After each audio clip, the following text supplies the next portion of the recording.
Hi everyone. For this Director's Cut, I have two announcements to make. First, I want to invite each of you to an all-hands meeting in Helena at the Civic Center, April 11 and 12.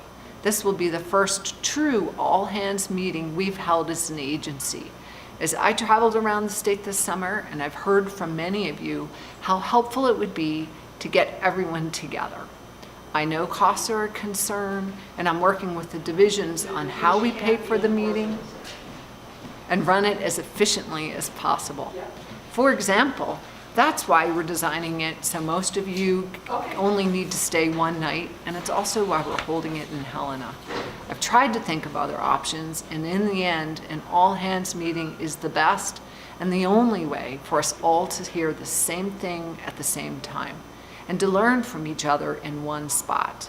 I feel that it's important at this time to help us all better understand and share our common agency vision and direction, to allow every employee to see how we each fit within and contribute to Fish, Wildlife, and Parks' mission.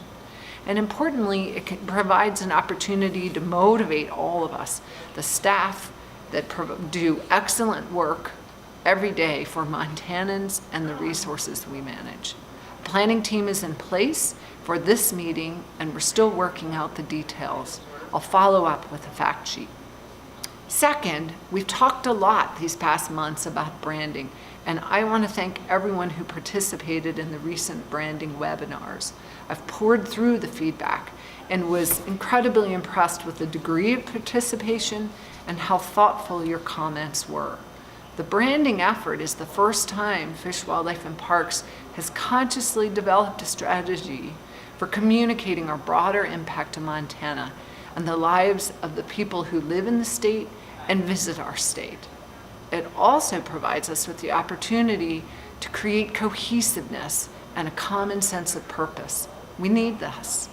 Every Fish, Wildlife, and Parks employee, no matter what we do, are involved in work that's vital to the Montana way of life.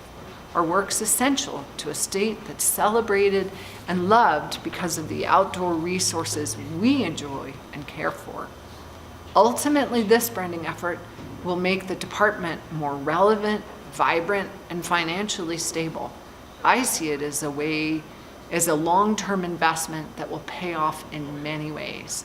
The logo and whether or not to change it was a key piece of the branding discussion, and one that many felt passionate about, including me.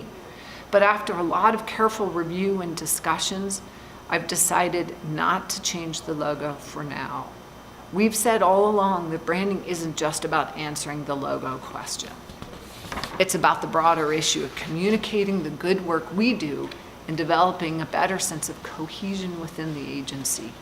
I feel that we need to demonstrate that cohesion and rebuild credibility, especially with the legislature and some of our external parties, before we change how we look. In these tight financial times, I want to demonstrate that Fish, Wildlife, and Parks is financially responsible and transparent. Thus, I didn't want a new logo to distract our external partners from the internal work at hand. Plus, the traditional bear's head has served us well for decades and is clearly a logo both our employees and the public recognize. So now the branding work will continue and move into a new phase. For example, we'll still produce a brand book to help guide our branding efforts both internally and externally. Our brand is the foundation for how we communicate. It's built on the values we share with everyone who loves Montana outdoors, and it enables them to see how our work is meaningful to their lives too. And I want to end with wishing you a Merry Christmas. I wish for you time outside and time with your loved ones. We face challenges now and will continue to. That's our job. Yet we face them together and with a common desire to take care of the resources that make the people and Montana so special. So happy holidays to all.